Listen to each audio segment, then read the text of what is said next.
Hello everyone, today I'll continue sharing the story of the single mother, Tuna. I hope you enjoy watching the video. During Tuna's days in the hospital, Alex had all but turned the room into a temporary home. He didn't just care for her, his attention extended to the newborn as well. Every morning, as sunlight filtered through the window, Alex would already be there with a thermos of warm water and a breakfast tray.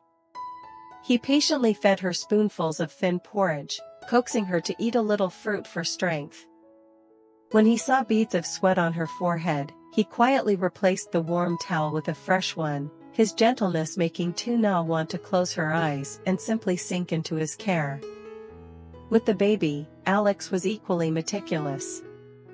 He learned how to hold the infant from the nurse, clumsy at first, but within days, his arms had become the safest, most comfortable place. He would gently rest the baby against his shoulder, patting in a steady rhythm until the cries softened and sleep came. On nights when Tuna was too exhausted to stay awake, Alex would carry the child along the corridor, humming a familiar tune, his gaze softer than she had ever seen. By day, he helped change diapers, prepare bottles, and always checked the milk's temperature before feeding. Now and then, he would lean down to place a light kiss on the baby's forehead before turning to smile at Tuna, as if to say, "You don't have to worry about a thing, I'm here for both of you." When night fell and the hospital grew quiet, Alex still sat beside her bed, laptop open for work, yet his thoughts anchored to Tuna and the child. At every small stir, he was ready, pouring warm water, adjusting her blanket, whispering, "Sleep. I'm right here." And when the baby fussed, he would scoop the infant up, soothing gently so Tuna could rest a little longer. In that small room, the sound of typing mixed with the steady breathing of mother and child, creating a rare calm amid a busy life. For Alex, these moments were worth more than any multi-million-dollar deal he'd ever closed. Yet when the doctor finally announced she was strong enough to leave, he stood by the window for a long moment, thoughts tangled. The idea of bringing her home with him had surfaced many times, but so had the doubts. He feared his mother's disapproval, that she would think he was moving too fast in bringing a young, inexperienced woman into the family villa. He worried Tuna might feel out of place in such a lavish home. But the thought of her returning to the farm, alone, before fully recovering, was something he couldn't accept. Taking a deep breath, Alex looked over at her packing a few personal belongings. She was still pale, each movement slow and fragile. In that instant, every hesitation vanished. He could not let her go back to facing it all alone, even if it meant confronting his mother's displeasure. He packed her things himself, folding each piece of clothing, tucking away baby formula and small items into a large bag. When a nurse brought a wheelchair, he shook his head. "No need, I'll help her to the car." Wrapping an arm around her shoulders, he matched his steps to hers, careful not to tire or unsteady her. The baby, safe in a carrier, he brought down to the car first before returning to guide her to her seat. The car pulled away, but instead of taking the familiar road to the farm, it turned onto the wide avenue leading toward the villa district. Tuna frowned slightly, a stream of questions rising. Why aren't we going back to the farm? Why to his home? What will his mother think when she sees me and the baby? Should I even step into his world? After a moment's hesitation, she asked softly, "We're not going back to the farm?" Alex glanced at her, his voice warm yet resolute. "I can't leave you two there alone. At my place, there are helpers, you just need to rest." Tuna clasped her hands in her lap, her heart caught between warmth and unease. She knew his care was genuine, but part of her still worried about his mother's scrutiny, about not belonging in that refined space. Meanwhile, Alex's grip on the steering wheel tightened, silently hoping that once they arrived, his mother would welcome them both. The car stopped in front of a black wrought iron gate, its intricate curves and swirls as delicate as the lines of a palm. Inside, a spacious garden stretched all the way to the main entrance, where clusters of roses were in full bloom, releasing a gentle fragrance that mingled with the scent of grass and leaves still fresh from the morning watering. A clean path paved with polished green stone led straight to the pristine white villa, its blue-tiled roof standing out beneath the pale gold of the late afternoon sun. Sitting inside the car, Tuna swallowed softly, her heart caught between awe and unease. The scene before her was a world apart from the simple, familiar farm she had known. Her fingers tightened around the corner of her bag, a flicker of worry crossing her mind, wondering if she truly belonged in a place like this. When Alex opened the car door and came to her side, he didn't lift her in his arms but gently supported her instead, one hand at her back, the other steadying her arm, making sure each step she took on the stone path was secure. Tilting his head toward her, his voice was deep yet warm. "Don't worry, all you need to do is rest. I'll handle everything else." The large wooden door swung open with a soft creak. A faint herbal tea fragrance drifted out, bringing with it a sense of calm. In the spacious living room stood his mother, Madame Lawn, her posture graceful, hair neatly tied in a bun, wearing a deep blue dye. Her eyes flickered with surprise when she saw Alex helping a frail young woman, a small baby carrier in his other hand with a sleeping newborn inside. "And this is?" Her voice was gentle, yet tinged with curiosity. Alex smiled, slowing his steps, explaining steadily. "This is Tuna, a friend of mine. She's just been through a difficult time and has no family nearby. I only want to give her and the baby a place to rest and recover." Madame Lawn was silent for a few seconds. Gradually, the surprise in her eyes softened into a trace of compassion.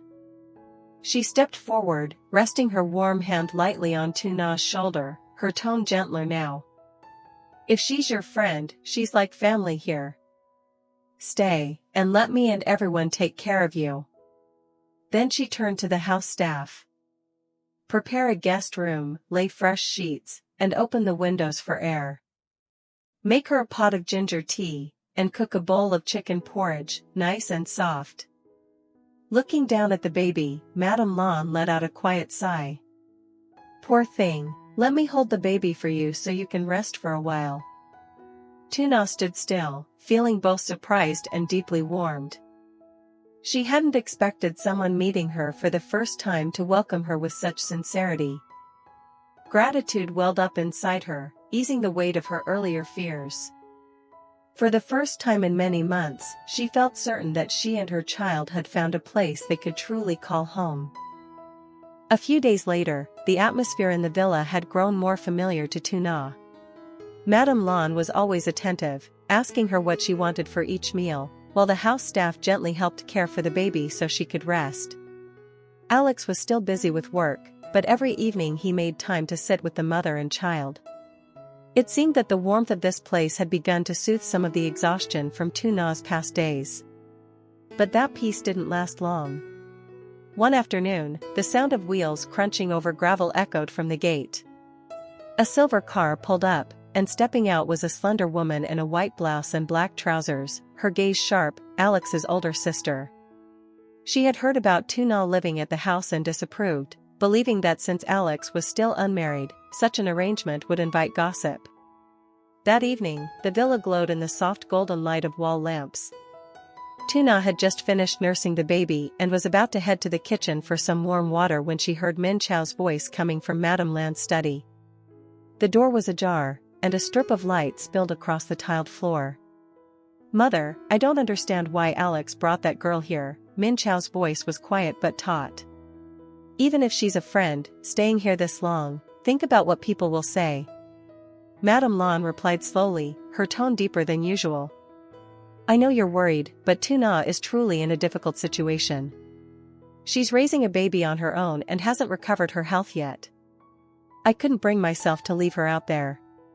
But," Min Chao hesitated, "I'm afraid Alex will get too involved, and unnecessary trouble will follow." Silence stretched out, broken only by the ticking of the wall clock. Standing outside, Tuna gripped the column beside her, her heart pounding. Every word that reached her ears felt like a needle pricking at her deepest insecurities. Madame Land's voice softened. Alex's feelings are his to decide. As for me, even if she's only his friend, Tuna is still a guest in this home. You should treat her kindly and not make things difficult for her. Tuna bit her lip, stepping away as quietly as she could, though her heart felt heavy.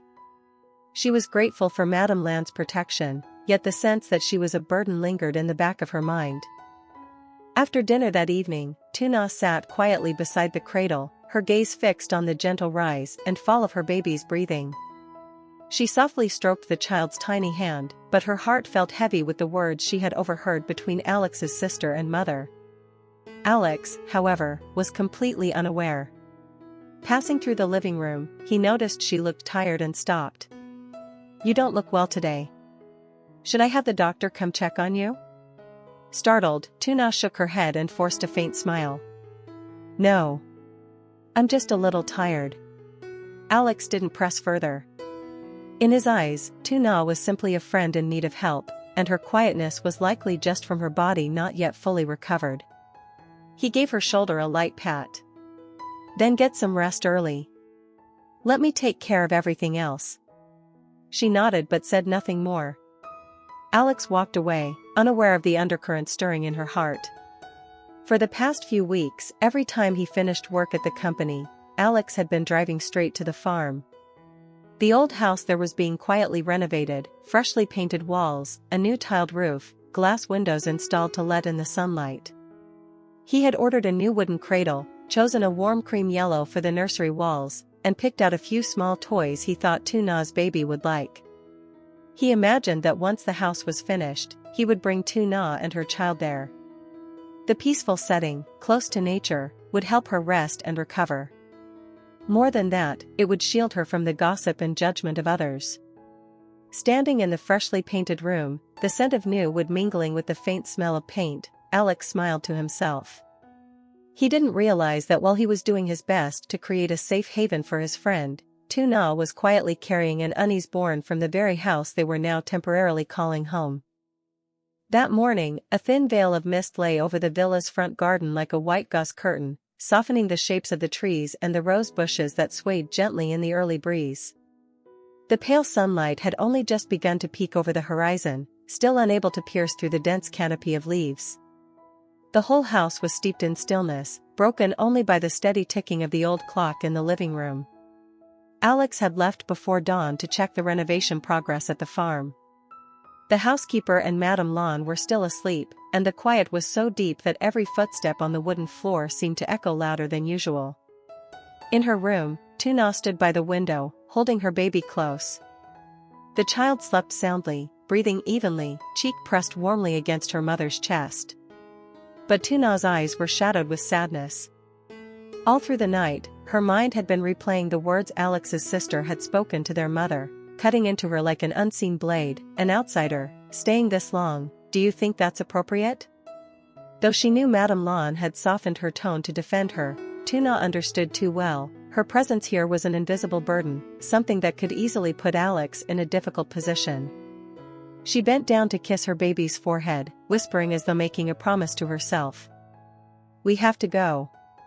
Mommy doesn't want to cause Uncle Alex any trouble." She began to pack. Every movement was slow, careful not to make a sound, folding each piece of clothing, stacking the thin blankets, gathering the baby's few belongings.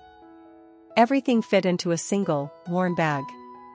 When she picked up the soft cloth toy Alex had given the baby, her hand paused for a moment, but she still placed it gently inside.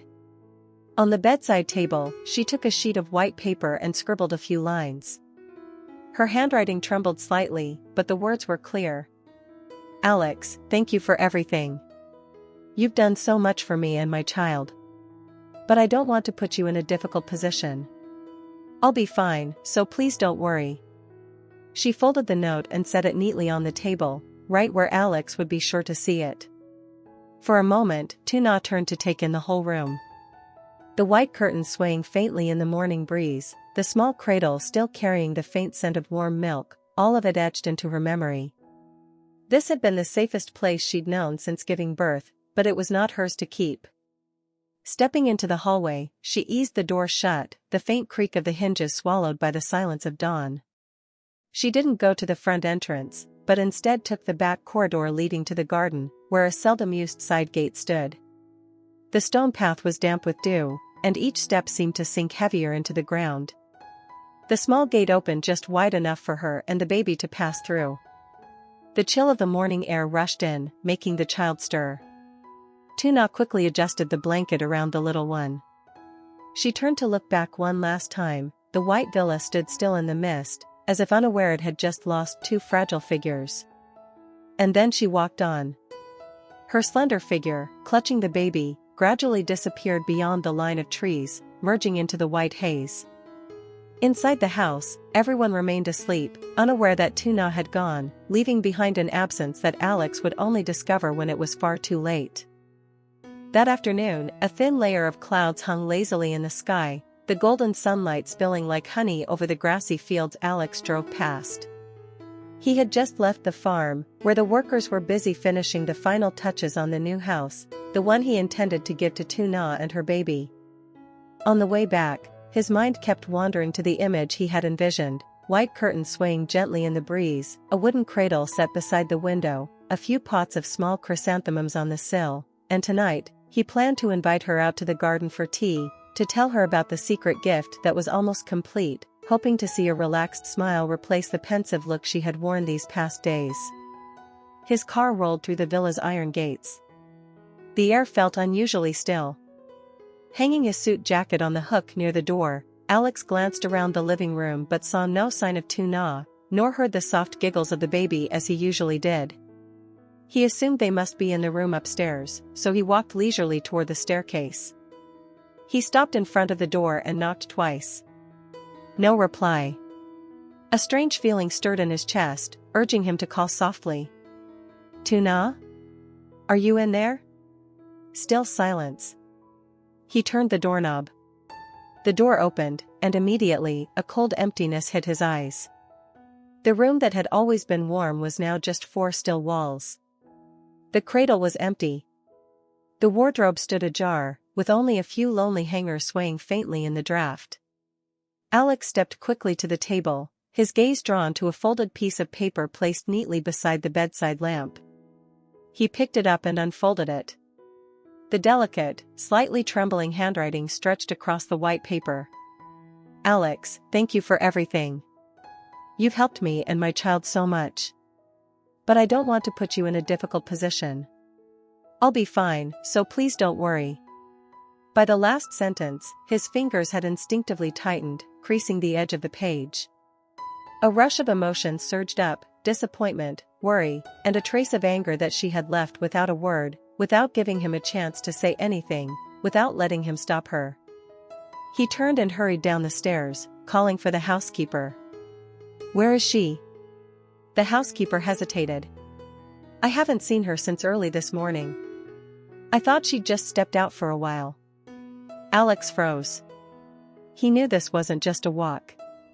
At this hour, with the day leaning toward evening, if Tuna had left with the baby, the journey would be far more exhausting and dangerous than he wanted to imagine. Without another thought, he rushed to the garage. The slam of the car door echoed sharply in the still courtyard. The engine roared to life, drowning out the sound of birds calling each other home. In Alex's mind, there was only one thought, repeating like an unshakable command: find her. Find her before something happens. Outside, the sunset was slowly swallowing the long stretch of road, tree shadows flickering across the pavement. At every bend, every intersection, Alex's eyes scanned restlessly, his heart gripped tight. And somewhere in the vast fading light, Tuna was carrying her child, quietly walking farther and farther away from him, without him ever knowing the real reason why. The village road stretched ahead, lined on both sides with trees casting long shadows. The slanting sunset bathed everything in a soft orange gold, a beauty tinged with melancholy. Tuna walked slowly, one arm cradling her baby, the other gripping the strap of her worn handbag. The child slept peacefully in her embrace, the small warmth giving her both strength and a tightening ache in her heart. Since slipping out through the villa's back gate, she had followed quiet paths where few people passed, hoping to avoid being noticed. The heels of her shoes were worn down, making each step heavier, and mud clung to the hem of her trousers from puddles left by the rains a few days earlier. With every step, the same question echoed in her mind: where will I go now? Is there truly a place waiting for the two of us? Yet, inevitably, Alex's face appeared in her thoughts, bringing with it a mix of warmth and bittersweet pain. He had done so much for her, and because of that, she all the more refused to become a burden to him. The way back to town was still long. The evening wind blew across her face, scattering loose strands of hair across her forehead, and the baby stirred faintly beneath the blanket. Tuna paused beside a low wall, sitting down to adjust the blanket around her child, her hand gently stroking the baby's soft downy hair. Looking up at the sky, now deepening into shades of violet, she knew night would fall quickly. And when darkness closed in, everything would become harder, yet she had to keep going. So long as she was far from that place, she believed she could find some small corner to start over, no matter how hard it would be. Somewhere else, Alex still had no idea how far the mother and child had already gone. Hello, xin chào tất cả mọi người đã quay trở lại với kênh của mình. Hôm nay mình tiếp tục đưa đến mọi người những câu chuyện tiếp theo trên kênh. Mong rằng mọi người sẽ ủng hộ các nội dung trên kênh mình nhiều hơn. Vì có một số nội dung mới mà mình mới lên trên kênh thì mình thấy là hầu như là mọi người chưa có tiếp xúc nhiều với các nội dung đấy. Những video mà mình lên kênh chính thì mình sẽ cố gắng lên đều và mình sẽ lên thêm một khung giờ phụ nữa. Do công việc gần đây khá là bận rộn nên là thời gian này mình không có thể lên đều video được. Mong rằng mọi người sẽ thông cảm và tiếp tục ủng hộ cho những video tiếp theo của mình.